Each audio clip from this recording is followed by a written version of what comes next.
Hello students, welcome back to my YouTube channel. So continue कर रहे हैं with the miscellaneous solved examples for chapter 4 determinants. So example 30 में आपको क्या करना है, अगर आपके पास a b c 3 positive numbers हैं एंड वो अनइक्वल हैं, मतलब ये 3 जो वैल्यूज़ हैं आपकी एकदम डिफरेंट है एंड जो 3 वैल्यूज़ हैं वो सभी पॉजिटिव हैं, then show that the value of determinant this is negative. अगर ये 3 नंबर्स ही पॉजिटिव हैं और 3 नंबर्स डिफरेंट हैं, इस डिटर्मिनेंट की वैल्यू जब आप सॉल्व करोगे तो वो क्या आनी चाहिए, नेगेटिव। आपको बस ये शो करना है, right. So let's solve this. Simplify करेंगे सबसे पहले, जैसे हम प्रॉपर्टीज लगाकर अपने डिटर्मिनेंट को सॉल्व करते थे। सो यहाँ पर आपको क्या करना है, अप्लाई करनी है प्रॉपर्टीज। एक ही रो में आपको ए बी सी की वैल्यू मिल जाएगी, रो 1 में भी, रो 2 में भी और रो 3 में भी। सो इनको अगर मैं कॉलम वाइज ऐड कर दूंगी like this, column 1 changes to column 1 plus column 2 plus column 3, तो आपके पास डिटर्मिनेंट की वैल्यू क्या हो जाएगी, like this, a plus b plus c, b plus c plus a, c plus a plus b, और बाकी की जो वैल्यूज़ हैं वो एज इट इज़ लिख दोगे आप। यहाँ पर अब ध्यान से देखो कि ये वाले जो कॉलम 1 पे पोजीशन पे जो वैल्यूज़ हैं आपकी कॉलम 1 पे, वो एकदम सेम है। a प्लस बी प्लस सी वो यहाँ पर भी है, यहाँ पर भी है और यहाँ पर भी है। सो हम इसको with the help of determinant property की हेल्प से हम इसको बाहर कॉमन लिख सकते हैं, राइट। सो यहाँ पर मैंने इसको a प्लस बी प्लस सी को अगर कॉमनली बाहर ले लिया है तो आपके पास अंदर वैल्यू क्या हो जाएगी, यहाँ पर 1 1 1, बाकी की वैल्यूज एज इट इज। अब यहाँ पे अनदर रो ऑपरेशंस लगाकर यहाँ पर मैं ये 2 वैल्यूज को कर दूंगी 0, राइट। सो यहाँ तक आप पहुँच चुके हैं। सो आपके पास अगर मैं ये ऑपरेशंस लगा दूँ कि row 1 minus row 2 and row 2 minus row 3, तो आपके पास यहाँ पे 0 वैल्यू आ जाएगी, राइट। सो हम यहाँ पे सबसे पहले अपने डिटर्मिनेंट को सिंप्लीफाई वे में ही सॉल्व कर रहे हैं, राइट। यहाँ पर 0 0 हो जाएगा, यहाँ पर b माइनस सी, यहाँ पर c minus a। I hope आपको ऑपरेशंस अप्लाई करने आते हैं, राइट। तो यहाँ पे c माइनस a, यहाँ पर आएगा a माइनस b। सो यहाँ पे बाकी की जो वैल्यूज़ हैं वो एज इट इज़ आ जाएंगी, राइट।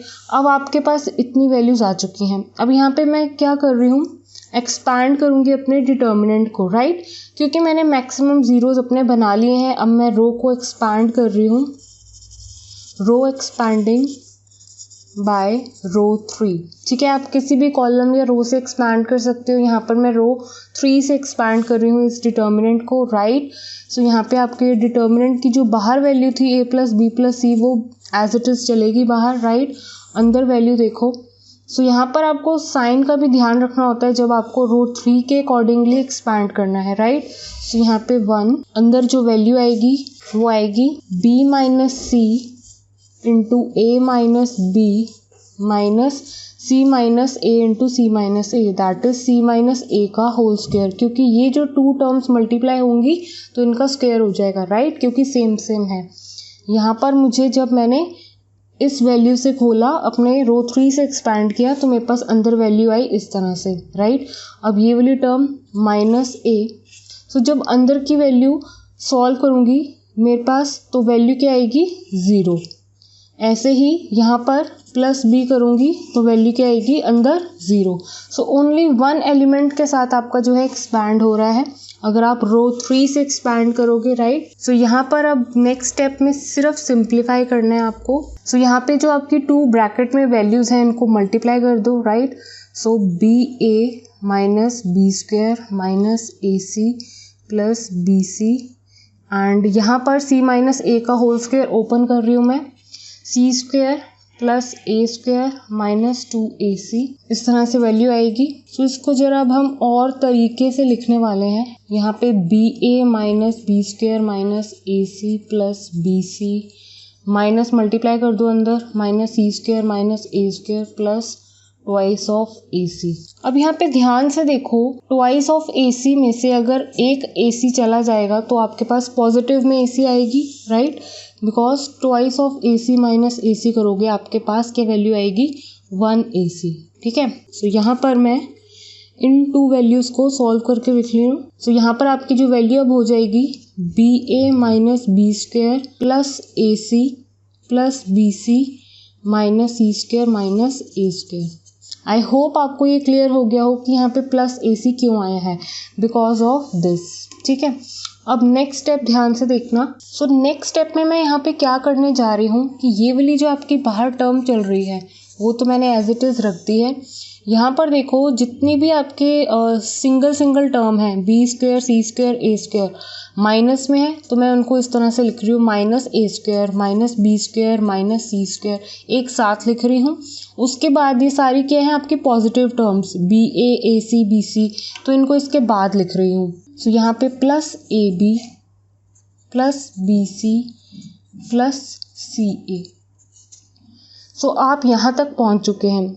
सो यहाँ पर नेक्स्ट स्टेप देखो क्या करना है, आपको अपनी इस पूरी इक्वेशन को डिवाइड एंड मल्टीप्लाई करना है बाय -2। सो इतना आपको पता है कि बैलेंस मेंटेन करने के लिए अपनी इक्वेशंस के साथ जब भी आप कुछ मल्टीप्लाई करते हैं तो आपको डिवाइड भी करनी पड़ती है वो टर्म, राइट।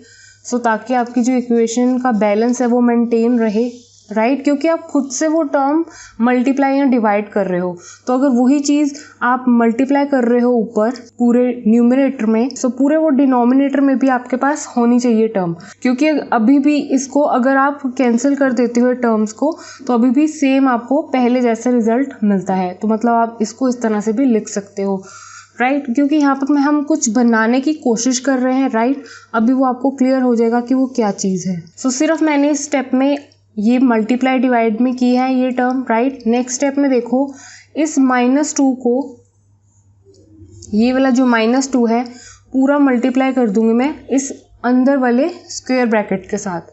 तो मेरे पास क्या टर्म रह जाएगी a प्लस बी प्लस सी बाहर, और आप इसको इस तरह से भी लिख सकते हो 1/-2, ठीक है, क्योंकि -2 अभी भी क्या है नीचे वाला नीचे ही है, ठीक है। सो ये वाला -2 कहाँ जा रहा है, इसके साथ मल्टीप्लाई हो रहा है, और ये वाला -2 अगर इसके साथ मल्टीप्लाई होता भी है तो यहाँ पर ये वाली टर्म माइनस वाली पॉजिटिव हो जाएगी, तो 2 तो साथ में आएगा ही, right. 2a square plus 2b square plus 2c square, और जो प्लस वाली टर्म थी वो अब माइनस में हो जाएंगी। सो -2ab minus 2bc minus 2ca। आई होप आपको इतना क्लियर हो गया हो।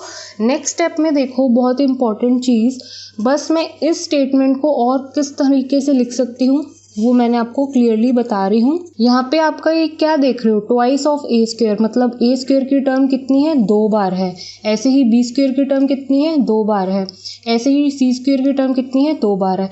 तो मैं इनको इस तरह से लिख सकती हूँ a square plus a square plus b square plus b square plus c square plus c square.